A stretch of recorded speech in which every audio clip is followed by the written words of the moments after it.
Amém, queridos? Vamos lá, boa noite. Vamos abrir nossas Bíblias no livro de Atos dos Apóstolos, capítulo 27. Hoje é a última pregação da série em cima de Atos dos Apóstolos. Atos dos Apóstolos. É o quinto livro do Novo Testamento. O capítulo? Achei que vocês não estavam perguntando onde é que ficava. Que vocês são burrinhos, eu até fiquei já meio... Eu nem estranho quando vocês perguntam as coisas. Atos capítulo 27 e capítulo 28, para encerrar de uma vez. O título dessa pregação é A Quarta Viagem Missionária de Paulo. Na verdade, não existe a quarta viagem de missionário de Paulo, mas eu gosto de inventar. Então, se eu digo que é, porque é. Amém? Vamos orar mais uma vez, queridos? Vamos fechar nossos olhos. Santo Deus, nós te louvamos mais uma vez por estarmos aqui, diante da Tua Palavra, Senhor, e o privilégio que é, Deus, estar diante dela. A liberdade, Deus, a graça que a gente recebe, Deus, todos os domingos, poder ouvir da Tua Palavra, aprender com a Tua Palavra, sermos edificados no nosso espírito pela Tua Palavra, por meio do Teu Espírito falando aos nossos corações. Mais uma vez, Senhor Jesus, nós te agradecemos em Teu nome. Amém. Então, Paulo havia sido preso, nós estivemos vendo isso depois que ele fez as 3 viagens missionárias. Na última, depois que ele termina a 3ª viagem missionária, ele vai até Jerusalém, chega em Jerusalém, ele busca fazer os processos dos ritos de purificação, para que de alguma forma o judaísmo, ou seja, os judeus de modo geral, parassem de pegar um pouco no pé de Paulo, porque Paulo havia se tornado o maior inimigo do judaísmo. Por qual razão? Vocês estão lembrados? Qual a razão que o judaísmo estava tendo um ódio mortal ao ponto de quererem matá-lo de qualquer forma? Por quê? Porque Paulo estava colocando os gentios, ou seja, todos aqueles que não eram judeus, que eram considerados uma raça impura, pecadores, que não eram dignos do amor de Deus. Esses, então, Paulo estava inserindo dentro da fé, supostamente, que seria a fé deles, que é a fé judaica. Ok? Depois, obviamente a gente sabe que o cristianismo se tornou uma coisa à parte ao judaísmo, mas naquele contexto em que as coisas estavam acontecendo, o cristianismo não era uma coisa à parte ao judaísmo, era uma coisa parte do judaísmo, certo? Eles não entendiam que o cristianismo era uma coisa de lado. Eles entendiam que Jesus era o cumprimento das profecias, portanto o cristianismo era o verdadeiro judaísmo, na concepção dos apóstolos. Mas a gente viu que isso, no decorrer da história, acabou ficando incompatível, de fato, até hoje. O judaísmo é uma religião à parte e o cristianismo outra religião. Mas então Paulo vai até Jerusalém. Em Jerusalém, eles tentam fazer um levante para matar Paulo de todas as formas. A gente viu lá que alguns homens até fizeram um pacto de não comer e não beber até matarem Paulo. Graças a Deus morreram todos. E não morreram, faz 2000 anos que passou, não morreram de alguma forma, Mas não tiveram êxito porque, de alguma forma, prenderam Paulo antes disso. Aí Paulo lá foi escoltado, por uma grande guarnição, muitos guardas, a gente viu lá mais de 200 soldados, cavalaria, arqueiros, uma coisa de filme, coisa bonita, só para carregar um único prisioneiro que era o grande inimigo do judaísmo. Paulo então vai ser julgado. No julgamento, quando ele percebe que não ia ter conversa, que ele ia ser de alguma forma condenado, porque eles estavam tentando fazer o quê? Paulo havia sido levado para uma outra cidade, eles estavam tentando fazer com que Paulo fosse julgado de volta lá em Jerusalém. Paulo sabia que se ele fosse para Jerusalém, era morte, não tinha volta. Então Paulo apela para César. Então agora nós estamos olhando para a Bíblia a partir desse momento. Quando Paulo apela para César, ele então é enviado para Roma, e essa é a viagem de Paulo. E por que eu chamo de a 4ª viagem missionária de Paulo? Porque a gente vai ver que a vida de Paulo não era simplesmente fazer uma viagem missionária. A vida de Paulo era uma viagem missionária o tempo todo. Aonde ele estava, aonde ele caminhava, aonde ele presenciava relações com pessoas, aquilo era uma viagem missionária. Você sabe o que é isso? Você sair de casa todo dia como um missionário.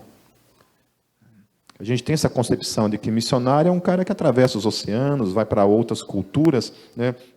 Isso também é, obviamente, ser um missionário. A gente tem, dentro da eclesiologia da igreja, a gente cria esses nomes, né, para identificar, olha, ele é um missionário. Por quê? Porque ele faz, né, essas viagens para outros países, algo mais a nível transcultural, né? Mas existem missionários, obviamente, trabalhando nos centros urbanos, dentro da sua cultura, né? Mas a verdade é que todos nós somos missionários, amém?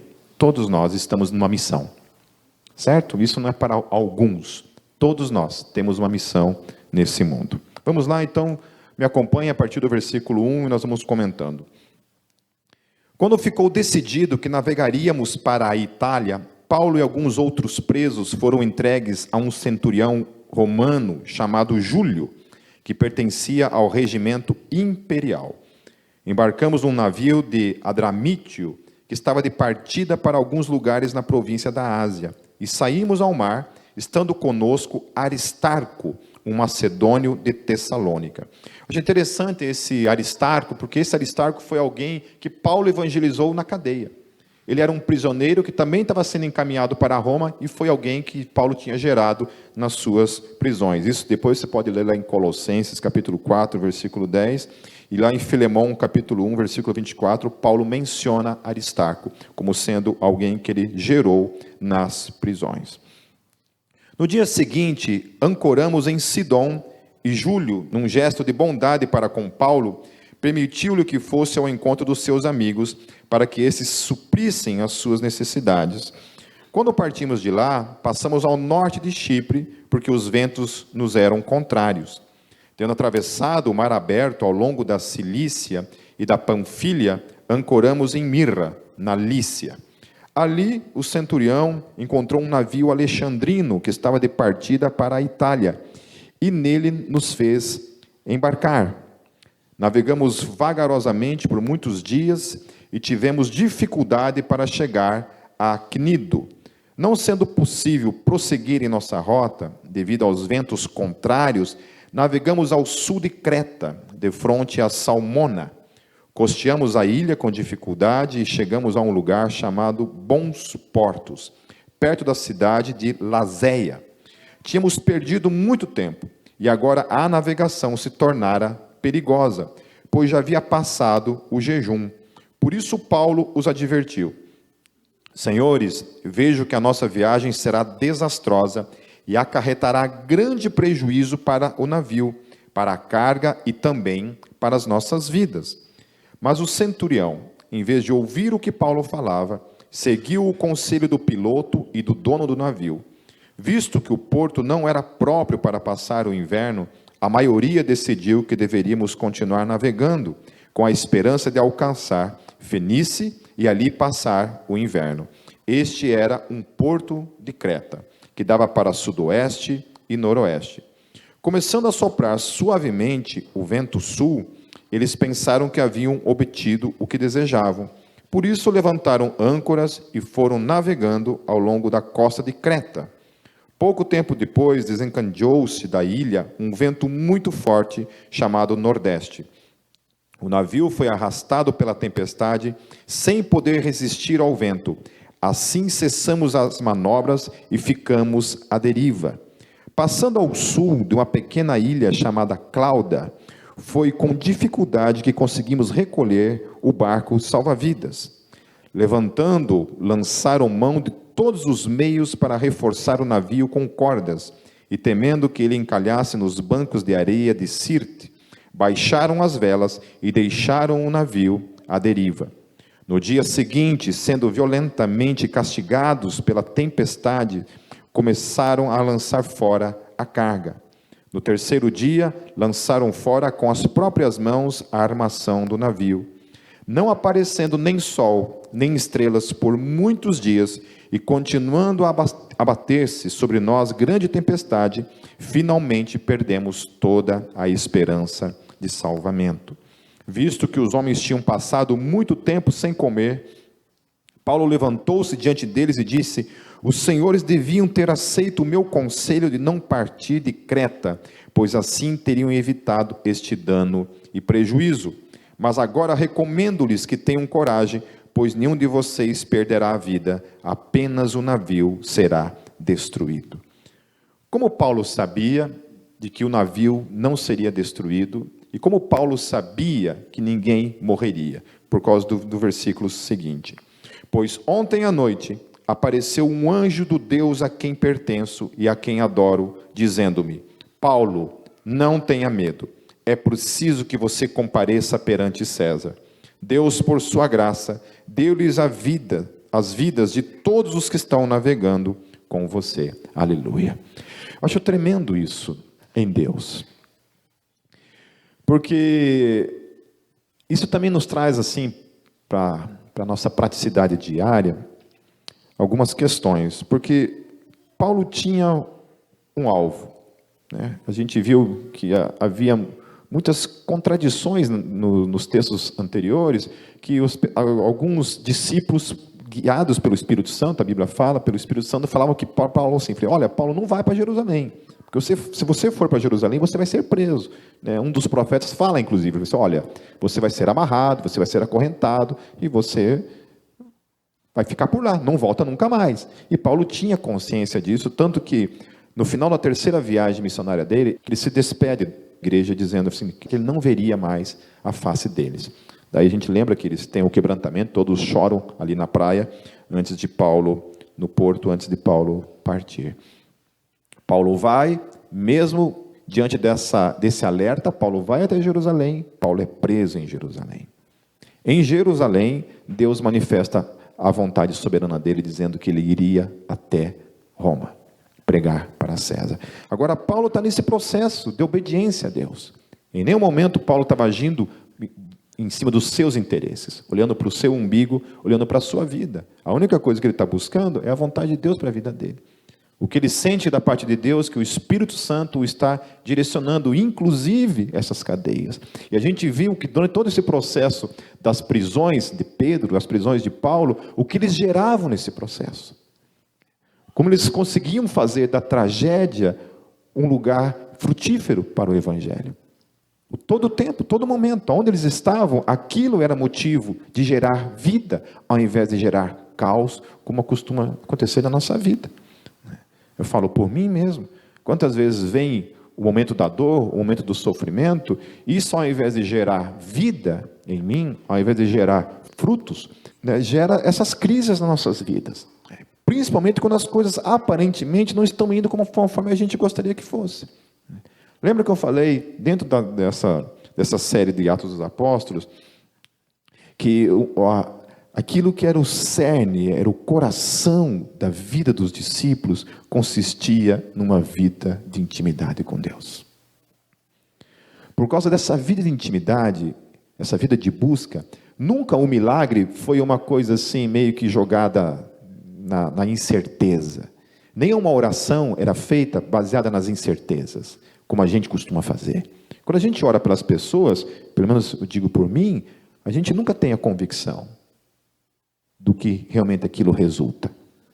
A gente ora, né? Hoje a igreja geralmente ora assim, a gente ora porque a gente tem diante da palavra, a Bíblia fala que está alguém enfermo, traga diante dos presbíteros, os presbíteros vão orar e a oração da fé curará os enfermos. Mas a gente muitas vezes ora e não acontece nada. Nos apóstolos não era assim. Quando os apóstolos oravam, havia cura. Todos eram curados. Todo mundo era curado. Havia momentos que não. Mas quando eles diziam, por exemplo, paralítico, anda, nunca o cara ficava no chão. Não tinha jeito. A pessoa era curada. Quando eles oravam por alguém que estava morto, esse alguém ressuscitava. Até citei várias vezes de quantas vezes eu estou num velório, todo velório que eu estou, eu quero ressuscitar a pessoa. Aqui dentro. Aqui dentro está uma luta interior, pensando em colocar a mão no caixão e orar pela pessoa. E por que não faz isso? Qual que é o bloqueio? O que acontece em nossas vidas? Porque a gente está muito distante dessa realidade. Eles tinham essa realidade, vai para cá, vai para lá. Eles estavam ali o tempo todo sendo direcionados intensamente pelo Espírito Santo de Deus. O tempo todo, sendo direcionados por esse Deus que habita na nossa vida. Então, aonde está o segredo? Na busca. Nós temos que nos despertar e buscar a presença de Deus. Tem muita gente que está há muito tempo no Evangelho, se lembra de talvez como é que foi o começo da sua caminhada, quando você orava mais, quando você buscava mais, quando você jejuava mais, quando você lia mais, quando você queria servir mais. Já vinha com aquela fome de servir o Deus vivo. Eu acho muito interessante nos Evangelhos, quando Jesus está ali, ele manda os discípulos comprarem comida. E quando os discípulos voltam, ele já havia anunciado o Evangelho para aquela mulher que estava ali. E quando os discípulos voltam, trazendo comida, ele fala assim: a minha fome já foi saciada. Porque todos nós, meus queridos, se não temos, deveríamos ter no nosso coração a fome de fazer a vontade de Deus. Crente que não tem essa fome dentro do coração, a fome de servir a Deus, precisa questionar seriamente a sua posição em Cristo. Como é que está isso? Como está isso? Sabe, quantas vezes eu quero abandonar tudo, abandonar o Evangelho? Aí eu penso, vou para onde? Fazer o quê? Entrar num escritório e ter uma vida normal? E o Deus vivo? E o reino? E as pessoas? Esse mundo, é isso que nós queremos. O projeto da nossa vida é esse mundo? Ou o projeto da nossa vida é o que está por vir? Eu estou novamente estudando escatologia, e principalmente o livro do Apocalipse. E uma coisa que eu acho tremendo no livro do Apocalipse é essa concepção da esperança. Muita gente tem medo do Apocalipse, né? Medo de ler o Apocalipse, né? A gente, quando era criança, falava do livro do Apocalipse, a gente fazia o som da cruz, assim, está amarrado em nome de Jesus, né? Tinha até medo de abrir no livro do Apocalipse, né? Quando era criança, às vezes a gente, por curiosidade, pegava a Bíblia e começava a ler, né? Aqueles dragões lá com 7 cabeças, lá, né? Demônio para tudo que lá. Nossa, já saía chorando, correndo para a mãe, né? Mãe! Então, o que eu acho tremendo no livro do Apocalipse é essa questão da esperança do que está por vir. Eu sempre me quebranto, meus queridos. Não tem uma única vez que eu não me quebranto. Todas as vezes em que eu leio a imagem do que está por vir. Da esperança do que está por vir. Do quanto esse mundo que nós estamos vivendo é muito fútil, é muito pequeno, é muito pobre em se comparando àquilo que está por vir. E o quanto nós investimos nossas vidas somente nesse mundo, ao invés de investir naquilo que está por vir. Então, Paulo, devido a isso, então ele tem essa tranquilidade diante do que está acontecendo. Mas o que eu acho interessante, o que eu queria pontuar aqui, é que ainda que Paulo está indo fazer a vontade de Deus, as coisas nesse caminho entre o início disso e o fim da sua carreira na fé, foi fácil? Não. Você está indo fazer uma viagem missionária, entre aspas, né? Mas você está indo lá. Deus disse, você vai pregar para César. Por que que não torna o caminho fácil? Para quê? Por que que aquele navio não navegou em mares calmos? Só sol. Só céu azul. Por que que tinha que acontecer todas estas coisas? O Deus soberano estava ali. E Paulo estava ali. O texto fala ali um pouco atrás que eles tinham perdido a esperança. Até Paulo, nesse momento, talvez tenha sido abalado. E aí o que precisa acontecer? Um anjo precisa acontecer. Eu acho tremendo isso, porque tem uns textos atrás que a gente viu, que Paulo estava na cadeia, e o texto fala que o Senhor aparece do lado dele, e conversa com ele. Eu falei assim, não dá uma raiva disso? A gente ora, cri, cri, cri, cri, né? Silêncio. Deus não fala nada. Paulo não. A vida de Paulo era tanta com Deus, todo dia, todo momento, não era um momento. Paulo não buscava Deus somente naquele momento da nossa vida. Não, era todo dia, era o tempo todo. Então era normal. Estava lá na cadeia, tinha apanhado, quase morto.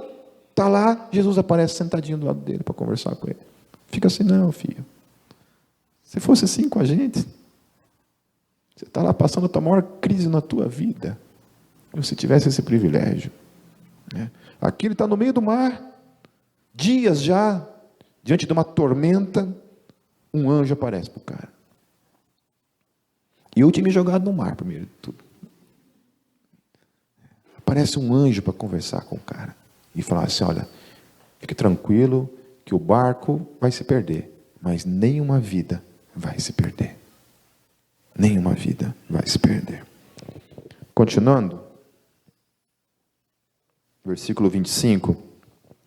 Assim tenho ânimo, senhores, creio em Deus que acontecerá do modo como me foi dito, aleluia, vai acontecer, não tem jeito. Devemos ser arrastados para alguma ilha. Na 14ª noite, ainda estávamos sendo levados de um lado para outro no mar Adriático, quando por volta da meia-noite os marinheiros imaginaram que estávamos próximos da terra. Acho interessante isso, né? 14ª noite. Já faziam 14 dias que eles estavam passando por essa tempestade. 14 dias. Mas Paulo já tinha a convicção da parte de Deus de que nada iria acontecer. O salvamento, portanto, não acontece de imediato, mas vamos lá. Lançando a sonda, verificaram que a profundidade era de 37 metros. Pouco tempo depois, lançaram novamente a sonda e encontraram 27 metros. Temendo que fôssemos jogados contra as pedras, lançaram 4 âncoras da popa e faziam preces para que amanhecesse o dia. Tentando escapar do navio, os marinheiros baixaram o barco salva-vidas ao mar, a pretexto de lançar âncoras da proa. Então Paulo disse ao centurião e aos soldados: se estes homens não ficarem no navio, vocês não poderão salvar-se. Com isso, os soldados cortaram as cordas que prendiam o barco salva-vidas e o deixaram cair. Eu acho tremendo essas coisas nos planos de Deus. Os planos de Deus são assim: Ele determina algumas coisas, como vai acontecer aquilo. Amém? Porém, o processo em que Deus se utiliza para que aquilo que se cumpra, ainda são por meio de quê? Pessoas. Amém? Amém? Então Paulo fala assim: ó, o barco vai se perder, mas ninguém vai morrer. Aí os caras começam a pular fora do barco. Mas peraí, mas se esses caras pularem fora do barco, vai morrer todo mundo. Ou seja, o plano de Deus era que aqueles caras estavam inseridos nesse plano.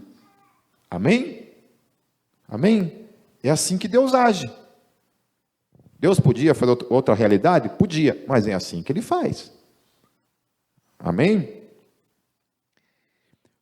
Com isso, os soldados cortaram as cordas que prendiam o barco salva-vidas e o deixaram cair. Pouco antes do amanhecer, Paulo insistia que todos se alimentassem, dizendo: hoje faz 14 dias que vocês têm estado em vigília constante, sem nada comer. Agora eu os aconselho a comerem algo, pois só assim poderão sobreviver. Nenhum de vocês perderá um fio de cabelo sequer. Aleluia. Tendo dito isso, tomou o pão e deu graças a Deus diante de todos. Então o partiu e começou a comer. Todos se reanimaram e também comeram algo. Estavam a bordo 276 pessoas. Nossa, era um barco grande, né? Não era um barquinho, não. Um barco bem grande, porque 276 pessoas é gente pra caramba. Depois de terem comido até ficarem satisfeitos, aliviaram o peso do navio, atirando todo o trigo ao mar.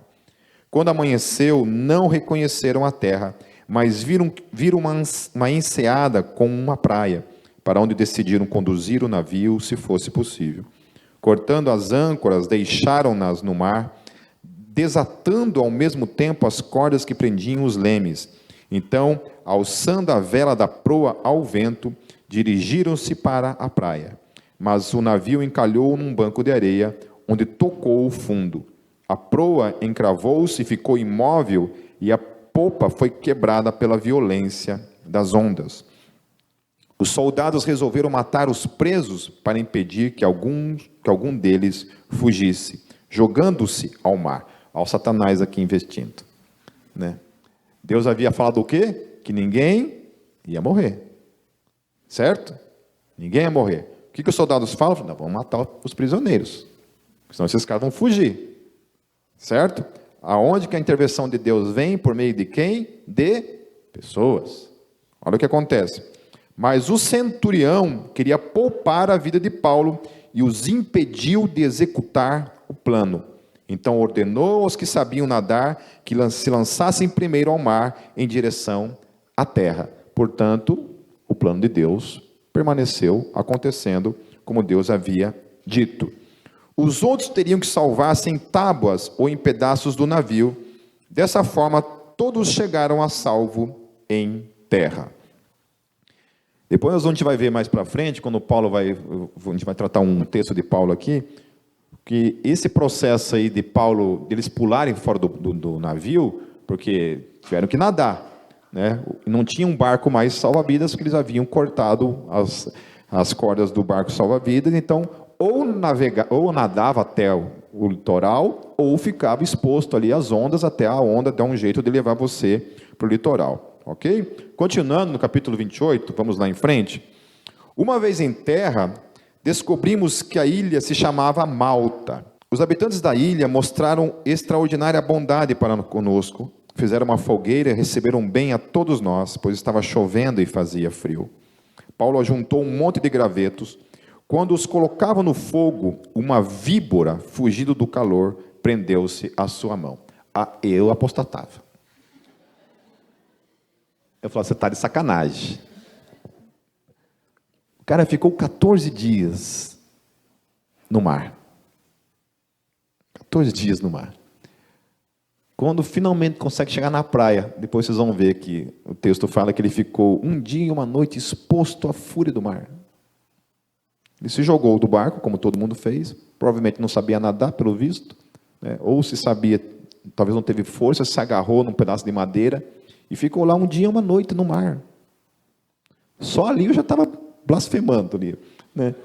Aí o cara chega na praia, né, é acolhido pelo povo, vai lá fazer uma fogueirinha para se aquecer, uma cobra do Satanás aparece e pica ele, né? Mas eu acho tremendo isso em Paulo, porque Paulo, ainda que diante dessa realidade, ele permanece crendo numa promessa, numa palavra que não foi uma palavra que simplesmente surgiu na cabeça dele, na ideia dele, né? Jesus havia dito para ele na cadeia a respeito disso. E agora um anjo também tinha se apresentado e falado isso para ele. Ele tinha convicção de que ele ia para Roma, agarrado na víbora ali de algum jeito, eu não sei, mas que ele ia para Roma, ele ia. E aí, olha só, quando os habitantes da ilha viram a cobra agarrada na mão de Paulo, disseram uns aos outros, certamente este homem é assassino, pois tendo escapado do mar, a justiça não lhe permite viver. Mas Paulo, sacudindo a cobra no fogo, não sofreu mal nenhum. Pernilongo ali, né? A gente olhava a víbora, ele olhava um pernilonguinho, né? Deu uma batidinha na lagartixa ali, pronto, foi embora. Eles, porém, esperavam que ele começasse a inchar, ou que caísse morto de repente. Mas, tendo esperado muito tempo, e vendo que nada de estranho lhe sucedia, mudaram de ideia e passaram a dizer que ele era um deus. Próximo dali, havia uma propriedade pertencente a Públio, o homem principal da ilha. Ele nos convidou a ficar em sua casa e por 3 dias, bondosamente, nos recebeu e nos hospedou. Seu pai estava doente, acamado, sofrendo de febre e disenteria. Paulo entrou para vê-lo e, depois de orar, impôs-lhe as mãos e o curou. Tendo acontecido isso, os outros doentes da ilha vieram e foram curados. Aleluia. Sabe o que eu entendo com tudo isso, meu querido? Que Paulo teve que passar por tudo isso para que isso aqui acontecesse. Porque se isso aqui não tivesse acontecido, essas tempestades, o barco afundado, Paulo ter ficado exposto à fúria do mar, ter sido picado por essa cobra, e tudo mais que aconteceu na vida dele, essas pessoas dessa ilha não teriam recebido o Evangelho. E querido, deixa eu dizer uma coisa para vocês, o Evangelho está lá até hoje, fruto do ministério do apóstolo Paulo. A Ju e o Kelvin falaram que tem muitas igrejas lá. Está lá. O Deus soberano da história usa as nossas tragédias quando a gente tem essa visão de servir o nome dele. Quando a gente faz da nossa vida uma viagem missionária. Todo dia, toda hora, todo momento, aonde eu estou, eu sou um missionário. Eu preciso ser luz. Tentarmos buscar olhar a vida com essa cosmovisão cristã. Paulo está ali, está servindo o rei. E onde ele está? Ele está gerando frutos para a glória do nome dele, mesmo diante das tragédias. Versículo 10, eles nos prestaram muitas honras e quando estávamos para embarcar, forneceram-nos os suprimentos que necessitávamos.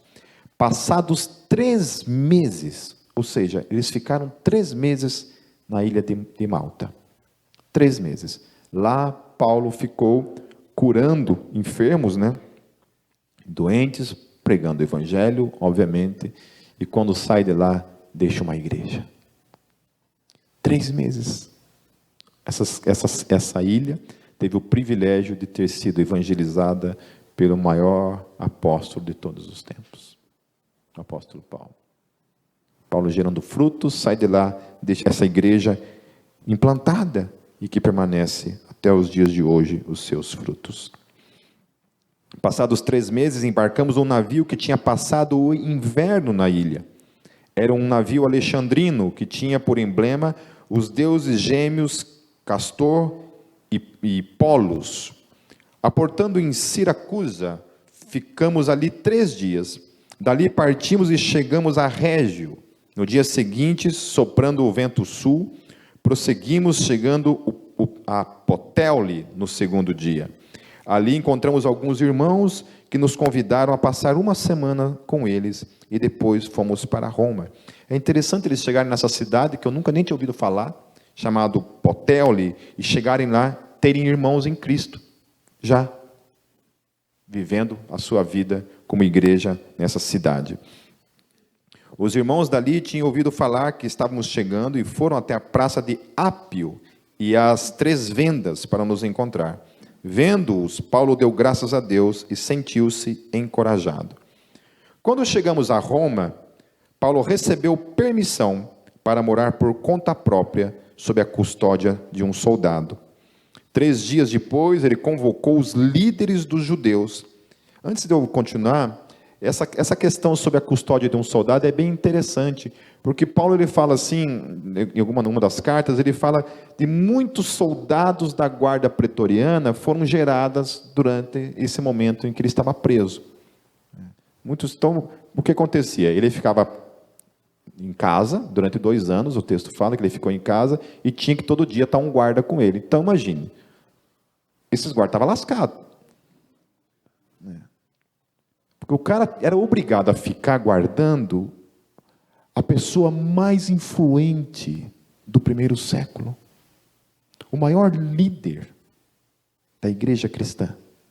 Ele tinha que ser obrigado a ficar junto com esse cara. E ouvindo o maior teólogo de todos os tempos. Ser discipulado todo dia. Cara, sei lá o que eu queria ser para ter vivido isso. Já pensou você poder perguntar as coisas para o apóstolo Paulo? Paulo, o que era esse teu espinho na carne que você fala aí?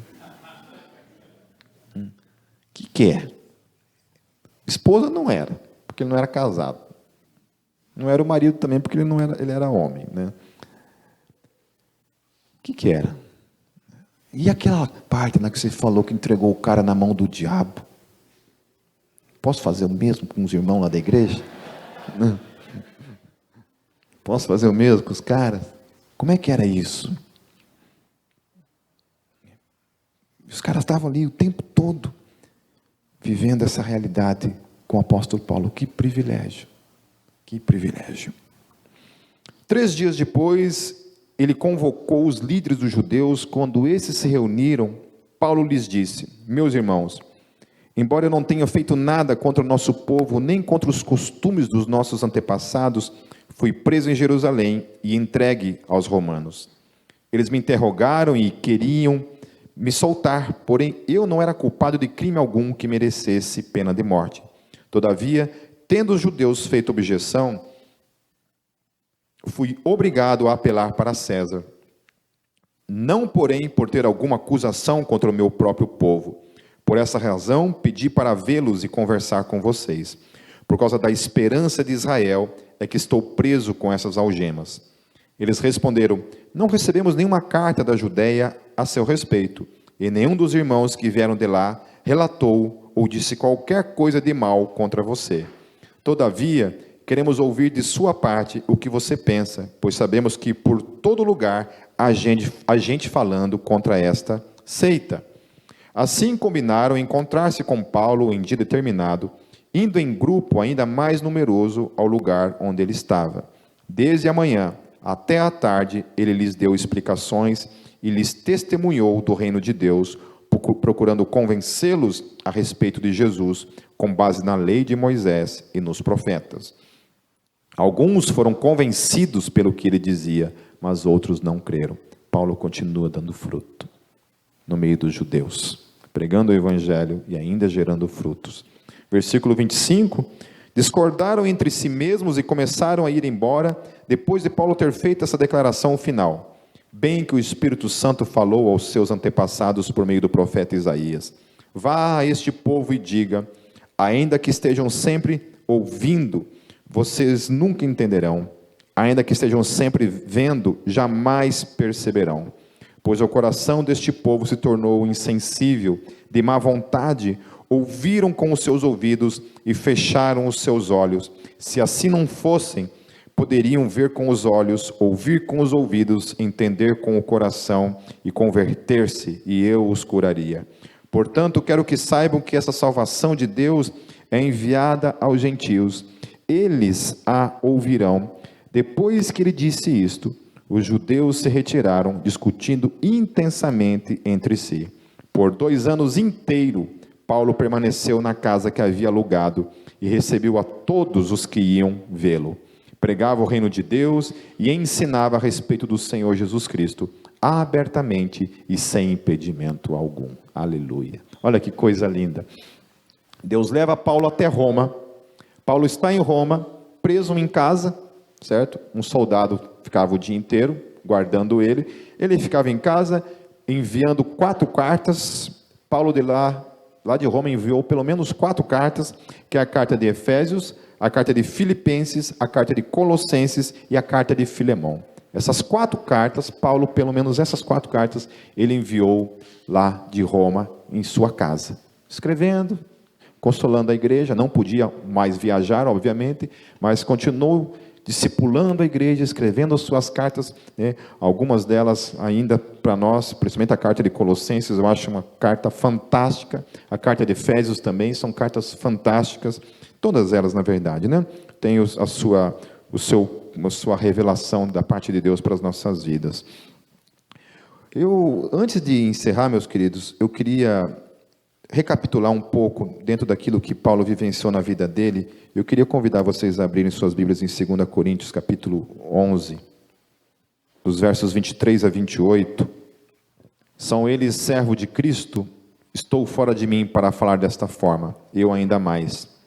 Trabalhei muito mais, fui encarcerado mais vezes, fui açoitado mais severamente e exposto à morte repetidas vezes. 5 vezes recebi dos judeus 39 açoites. Não é uma vez, foi 5 vezes. 3 vezes fui golpeado com varas. 1 vez apedrejado. 3 vezes sofri naufrágio. 3 vezes sofri naufrágio. Nem relata em Atos dos Apóstolos essas 3 vezes, né? Temos apenas 1 vez relatado. Passei 1 noite e 1 dia exposto à fúria do mar. Estive continuamente viajando de uma parte para outra. Enfrentei perigos nos rios, perigos de assaltantes, perigos dos meus compatriotas, perigos dos gentios, perigos na cidade, perigos no deserto, perigos no mar e perigos dos falsos irmãos. Trabalhei arduamente, muitas vezes fiquei sem dormir, passei fome e sede. Olha o evangelho da prosperidade aqui, ó, triunfante, aleluia. Olha o filho do rei aqui, ó, né? Passei fome e sede e muitas vezes fiquei em jejum. Suportei frio e nudez. Além disso, enfrento diariamente uma pressão interior, a saber, a minha preocupação com todas as igrejas. Aleluia. Em 2 Timóteo capítulo 4, meus queridos, para encerrar, a partir do versículo 6, Paulo passou por tudo isso. A segunda carta de Timóteo provavelmente foi a última carta que ele escreveu. Ele escreve: porque eu já estou sendo oferecido por aspersão de sacrifício, e o tempo da minha partida está próximo. Combati o bom combate, acabei a carreira, guardei a fé. Desde agora a coroa da justiça me está guardada, a qual o Senhor, justo juiz, me dará naquele dia, e não somente a mim, mas também a todos os que amarem a sua vinda. Procura vir ter comigo depressa, porque Demas me desamparou, amando o presente século, e foi para Tessalônica.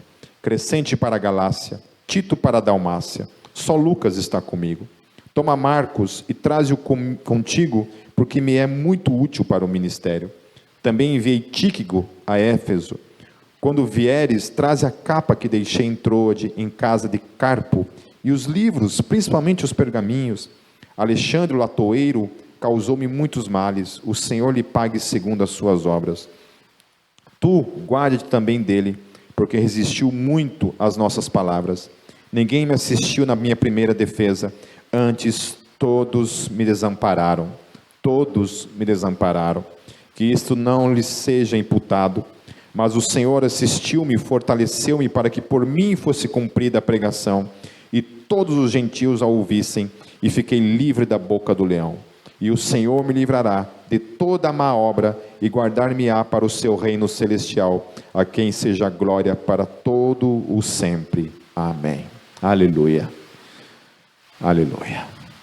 Quando eu olho para a vida desse homem, eu sinto uma vergonha de reclamar de qualquer coisa. Ontem eu estava assistindo eu e a Carla estava assistindo um documentário a respeito de pessoas centenárias, que viveram mais de 100 anos. E, segundo as pesquisas que estavam lá, estavam tentando entender como é que essas pessoas vivem mais do que 100 anos, né? E aí, duas coisas me chamaram a atenção. Aliás, 4 coisas, né? Faziam parte. Alimentação, ou seja, alimentação é tudo. Se não comer direito, não se alimentar direito, como deve se alimentar, parar de comer porcaria, parar de consumir álcool, parar de fumar, não adianta.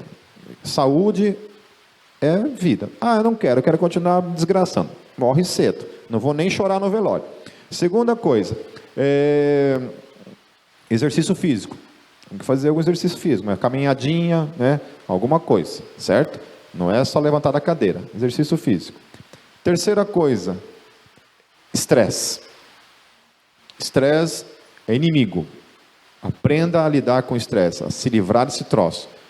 Mas quarta e última coisa, pare de reclamar.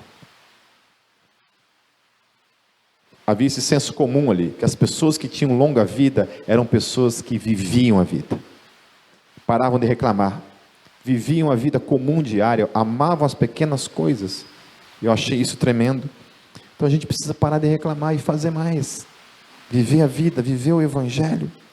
E queridos, eu queria encerrar com essa informação. A Bíblia não fala quando Paulo morreu, e os registros históricos trazem quase que comumente assim, é uma informação que até o 4º século os pais da igreja falavam isso daqui. Então a Bíblia não fala, mas esse relato é bem interessante. Então, quem falou tudo isso daqui foram vários homens, não foi apenas um homem, mas foram vários pais da igreja que falaram isso daqui, e todos eles têm concordância em relação a isso. Paulo morreu decapitado no ano 67 da era cristã. Foi morto debaixo do imperador romano chamado Nero. O que aconteceu? Nero colocou fogo em Roma, e Nero culpou os cristãos por isso. Paulo foi um dos culpados. No ano 67. Um historiador chamado Eusébio de Cesareia, e outros também, falam que o apóstolo Pedro foi martirizado no mesmo dia que o apóstolo Paulo. Em Roma. Os dois em Roma. Pedro também estava em Roma, porque por causa da perseguição em Jerusalém, Pedro foi para Roma também, morava em Roma, e por causa de Nero, Nero condenou os dois gigantes da fé cristã, os dois maiores pilares da fé cristã, condenou-os à morte no mesmo dia. Paulo, por ser cidadão romano, não podia morrer crucificado, foi decapitado. Pedro, por ser judeu e não romano, não merecia a honra de ser decapitado e foi crucificado de cabeça para baixo. E morreram os dois no mesmo dia. Que coisa tremenda. Que no mesmo dia, nos portões da eternidade, os dois maiores gigantes da fé cristã entraram juntos. E estão até hoje, cumprindo o seu chamado em Cristo Jesus. Eu queria deixar para todos nós isso, meus queridos, nessa noite. Até quando? Até quando nós seguraremos, impediremos, seremos tropeço para que Deus nos use poderosamente nesse mundo?